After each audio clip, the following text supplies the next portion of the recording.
네, 두 번째 시간에는요, 시장에서 놓고 보셔야 될 종목군 언급을 드릴 겁니다. 그런데 환율 관련된 내용을 말씀드릴 거예요. 금리, 미국 금리의 인상과 그에 따른 환율과 그에 따른 외국인 매매를 말씀드릴 겁니다.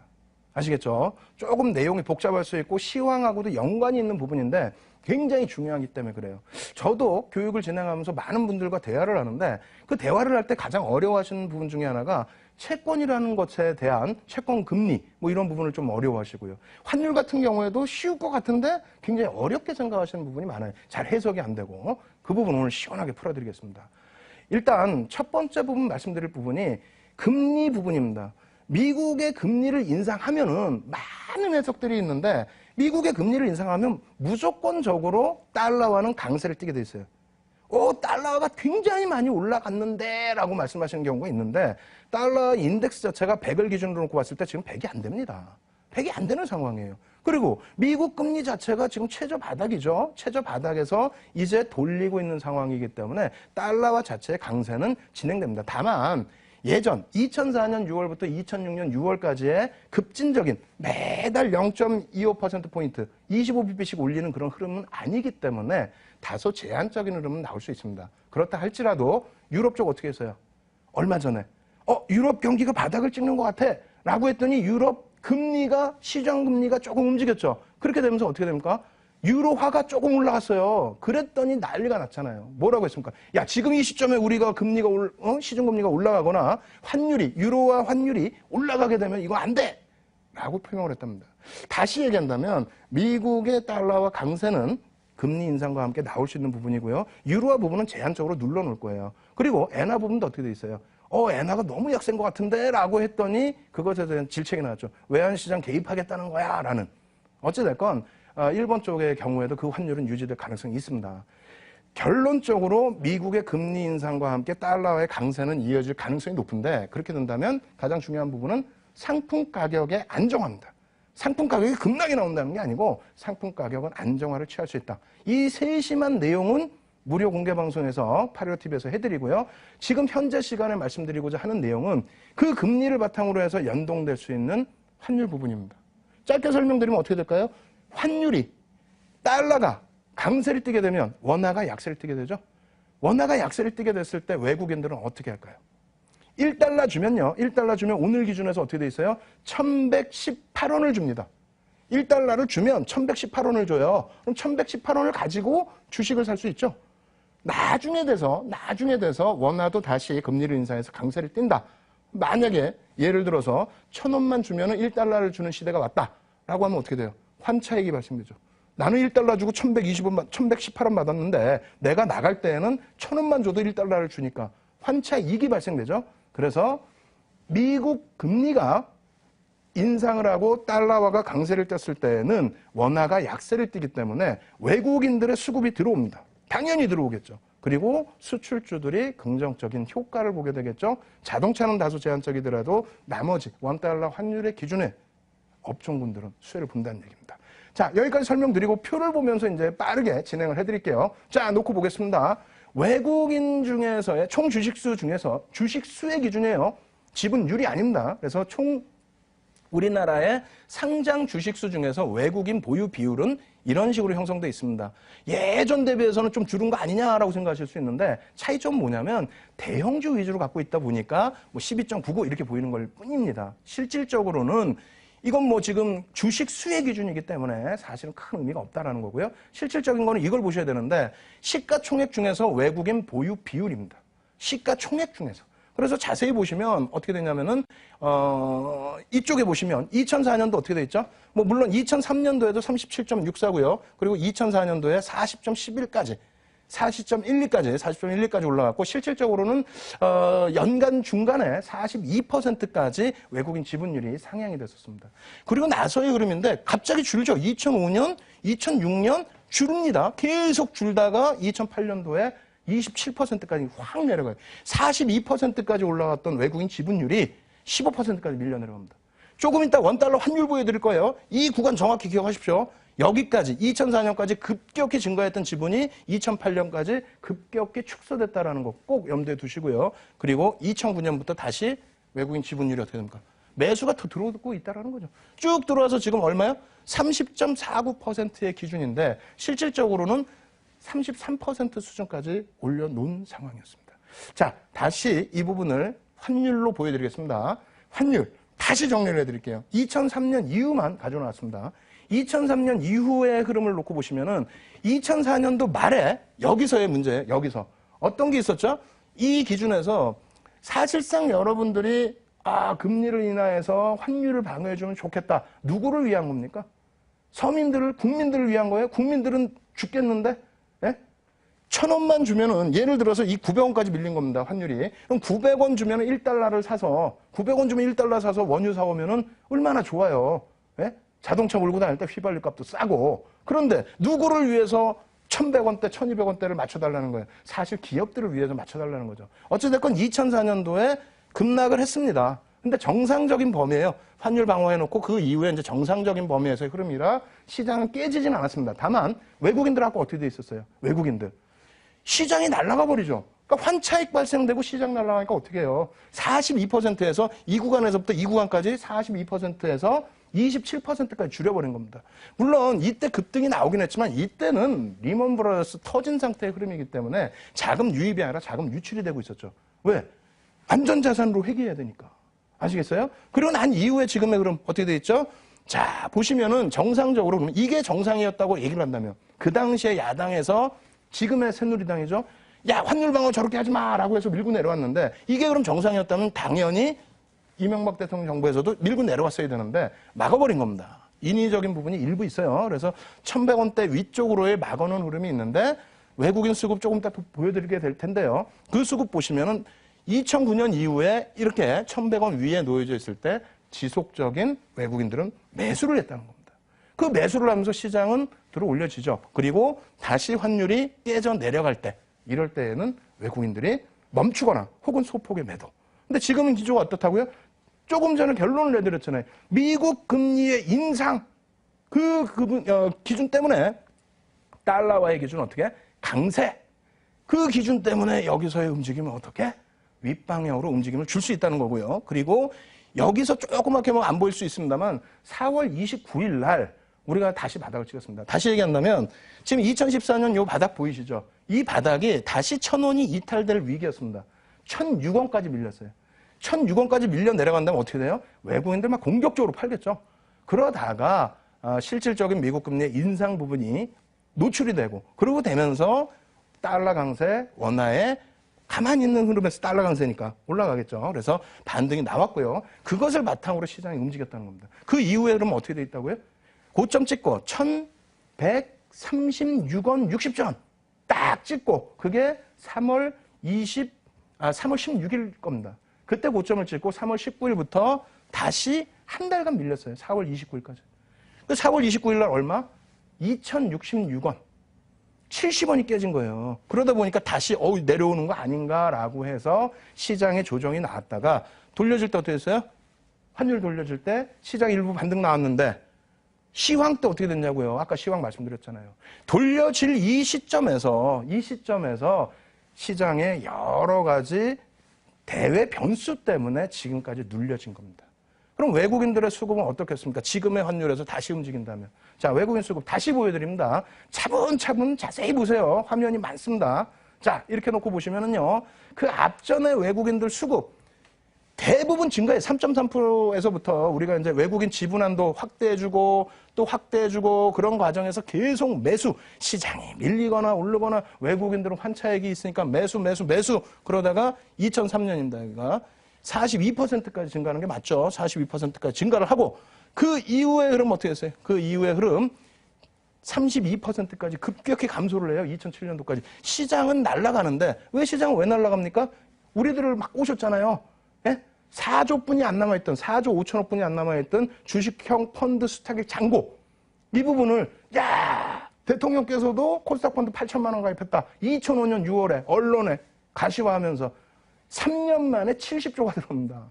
3년 만에 70조가 들어오다 보니까 외국인이 내리 팔아도 시장은 레일리가 나온 거죠. 거기에 연기금의 주식 투자 한도를 확대를 했죠.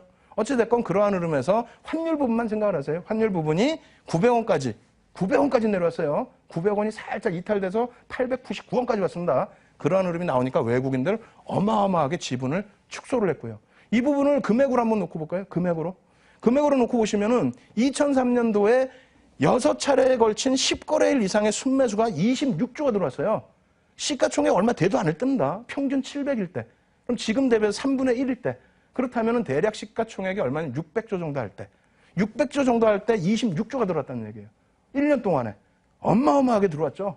그리고 나서 찔끔 파는 거예요. 찔끔. 26조 들어왔다 찔끔 팔고 그 이후에 마지막 매수가 2005년 6월 말부터 7월 중순. 그리고 주식형 펀드에 막 돈 들어오죠. 2004년 말에 환율 깨졌죠. 그렇게 되면서 2007년까지 해서 900원까지 밀렸죠. 환차익 발생되죠. 외국인들 내리팝니다. 5조, 11조, 28조, 13조. 내리 팔았어요. 그거를 누가? 우리가. 투신이 다 받아낸 겁니다. 그리고 나서의 흐름 보셔야죠. 이제 어떻게 되어 있습니까? 다시 2008년까지 매도했던 부분을 2009년도에 전체적으로 글로벌 시장 안정되고 나서 내리 또 매수를 하죠. 중간중간에 매도 부분을 뺐습니다. 왜? 의미가 크지가 않으니까. 내리 2011년도에 사상 최대의 고점 찍을 때까지 네? 거기까지 내리 매수를 했어요. 내리.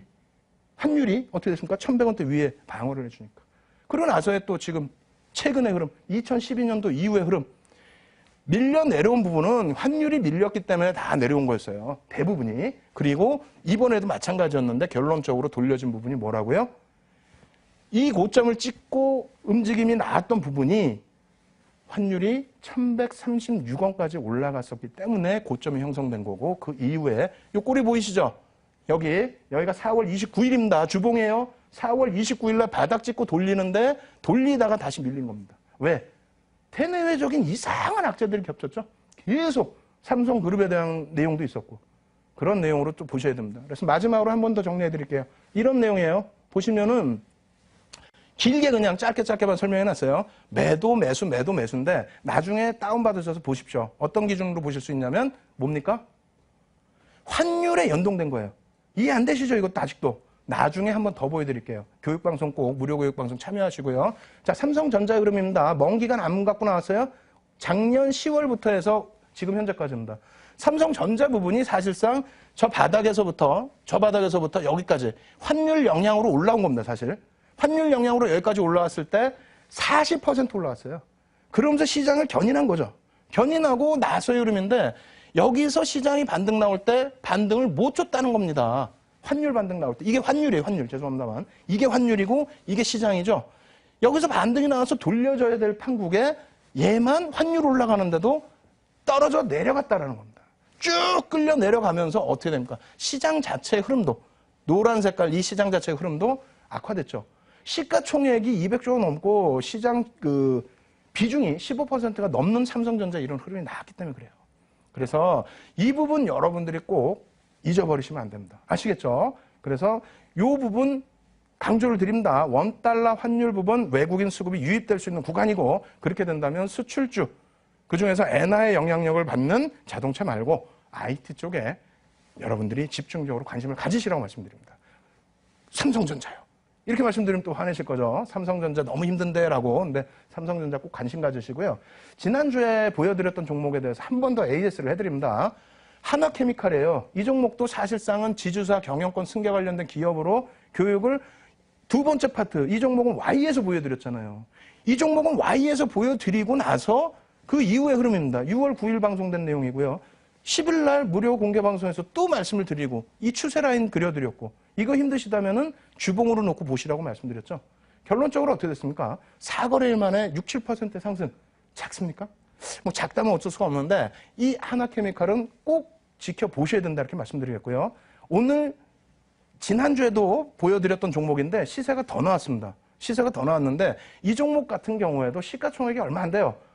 6천억 정도뿐이 안 된다. 그렇기 때문에 종목명을 언급을 안 해드렸는데 오늘 야간 무료 방송 때 이 종목에 대해서 보다 깊이 AS 해드릴 겁니다. 해드릴 텐데 이 종목도 대표적인 수출주입니다. 엄청난 수혜를 받을 수 있겠죠? 엄청난 수혜를 받을 수 있고 거기에 추세를 윗방향으로 돌려놓을 수 있고 거기에 매집까지 단행이 돼 있어요. 아시겠죠? 그래서 이 종목까지 연결을 해드릴 테니까 11시에 815TV를 통해서 여러분들 야간 무료 공개 방송 진행을 해드릴 테니까 꼭 참여하십시오. 두 번째 시간 이렇게 해서 마무리를 해드리겠습니다. 자, 마지막 타임은요. 비법입니다. 비법인데 여러분들께 그 추세에 대한 내용을, 추세란 무엇인가에 대한 내용을 오늘까지 이제 4강째 진행을 해드리는데 오늘은 총복습입니다. 총복습이라서 쭉 빠르게 표를 놓고 보면 설명을 드릴 거예요. 쭉 지나가고 맨 끝부분에는 역시 숨겨진 종목, 그리고 노출되어 있는 종목에 대한 AS를 또 단행을 해드릴 겁니다. 함께 지켜보시고 추세 분석에서 무엇이 가장 중요한지 그 부분 꼭 여러분들 것으로 만드시기 바랍니다. 자, 화면 보여드릴게요. 자, 기술적 분석의 종류입니다. 추세 분석. 이 부분에서 여러분들께 다 설명을 드렸고, 뭐 이동평균선 해드렸죠. 저항선, 지지선 해드렸고, 이 저항선, 지지선을 알게 됨으로써 이평선도 알게 되는 거고, 또 추세도 알게 되는 거고요. 그리고 일본식 캔들 부분, 패턴 분석도 해드렸습니다. 포괄적인 이 추세 분석에 대해서 어떻게 우리가 해석을 할 것이냐.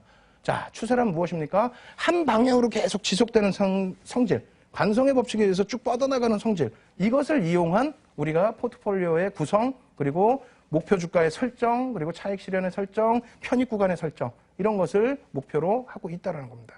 자, 추세 분석의 종류에는 지지선, 저항선, 추세선, 이평선, 이거 다 배운 거죠. 그리고 갭과 반전율과 되돌림이 있습니다. 이거 추세 부분 다음 주부터 또 배울 거예요. 굉장히 중요한 내용입니다. 그리고 지지선이란 무엇인가? 신뢰도가 큰 것은 장기적으로 형성된 지지선이 신뢰도가 크고요. 최근에 형성된 지지선이 신뢰도가 크다라는 거. 이러한 자료들 꼭 다운받으셔서 공부하셔야 된다. 그리고 저항선이라는 부분도 역시 마찬가지의 신뢰도를 가지고 있다. 이렇게 해석을 해드리고요. 지지선과 저항선 분석을 하는 이유도 역시 목표 가격 설정이 가장 주된 요인이겠죠. 포트폴리오의 그 정확한 편입 뭐 이런 기준이 될 수도 있겠습니다. 지지선과 저항선은 이런 기준으로 형성이 돼 있죠. 이런 거 너무 쉽지 않습니까? 굉장히 쉬운 내용이라서 쉽게 여러분들이 이해하시고 뒷부분에 나올 핵심 포인트를 잘 캐치를 하셔야 돼요. 자, 상승 추세선은 이거 다 아시죠? 너무 쉬운데 하실 텐데 중요합니다. 예?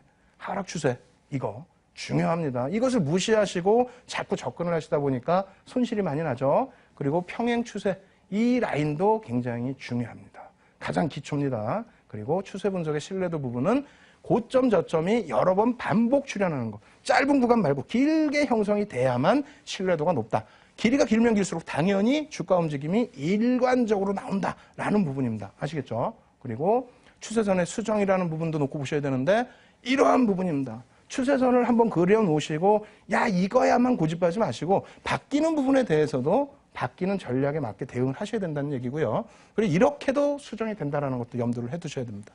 그리고 곡선 비슷하게 우리가 일반적으로는 뭐 짝대기를 놓고만 그리는데 곡선으로도 형성이 되고 있다. 그리고 추세선의 이탈은 어떻게 된다고요? 이렇게 꺾여 내려오는 부분. 그죠? 그리고 이렇게 해서 가던 추세선이 이렇게 또 밀려 내려오는 부분. 중요한 부분은 상단 부분까지 올라서질 못하고 밀린다는 거예요. 힘이 그만큼 에너지가 소진됐다는 내용입니다. 역시 마찬가지가 되겠죠. 그래서 이것은 추세선의 이탈이라고 표현을 하고요. 그리고 추세선의 전환이라는 부분은 뭐 비슷한 내용인데요. 이게 중요합니다. 신뢰도 부분에 추세선을 3에서 5% 이상 벗어나면 그리고 3에서 5거래일 이상 추세선을 벗어나면 거기에 대량 거래량 수반과 함께 움직이게 되면 신뢰도가 높아진다. 그래서 이 부분은 꼭 체크를 해두시고요. 전환 부분이 이런 식으로 형성이 된다는 거예요. 새로운 추세가 나오고 있다. 그리고 아랫방향으로도 마찬가지로. 아시겠죠? 이렇게 놓고 보시고요. 마지막 추세선에 강합니다. 추세선은 강한데 상승 추세에서 한 단계 더 업이 된다는 거예요. 업그레이드가. 그래서 이러한 그림이 되겠죠. 아까 이제 추세선의 전환, 약세 부분하고는 반대로 이렇게 움직이는데 이 부분에 있어서 실질적인 종목군들도 놓고 보셔야 되는데요. 유닛 테스트 어떻게 된다고 그랬어요? 일단 추세 라인을 그려놓고 나서 이 바닥 라인, 추세의 바닥 라인을 찍지 않고 돌려버립니다. 굉장히 강화된다는 거죠. 그리고 나서 이 추세의 윗단계에서 3에서 5거래일, 3에서 5% 이상의 흐름이 나와주면은 새로운 추세가 형성이 된다는 거예요. 아시겠죠? 그래서 이쪽에서 다시 밀려 내려왔지만 다시 윗부분에 지금 형성을 하고 있고요. 향후에 유닛 테스트도 굉장한 관심을 가지셔야 됩니다. 그래서 이 부분도 유닛 테스트 같은 경우도 대표적인 IT 부품주죠. 장비 업체이기 때문에 이 부분도 오늘 교육방송 통해서 다시 한번 유닛 테스트 말씀드릴 거고요. 그리고 앞서 말씀드린 하나케미컬입니다. 하나케미컬 지난주에 말씀드리고 나서 애계 수익률 3거래일 만에 8%? 야, 요즘에 상한가 30%인데 무슨 3거래일 만에 8% 의미 없어 하실 수 있는데 아니라는 거예요. 18회 방송 5월 26일에도 이 종목 말씀을 드렸죠. 어떻게 해요? 자, 초기 저항 돌파 시장 주도주라고 말씀드리면서 월봉 차트 보여드린 겁니다. 이 그림이에요, 이 그림. 이 빨간색 라인은 목표 라인입니다. 목표 라인인데 어떻게 돼 있어요?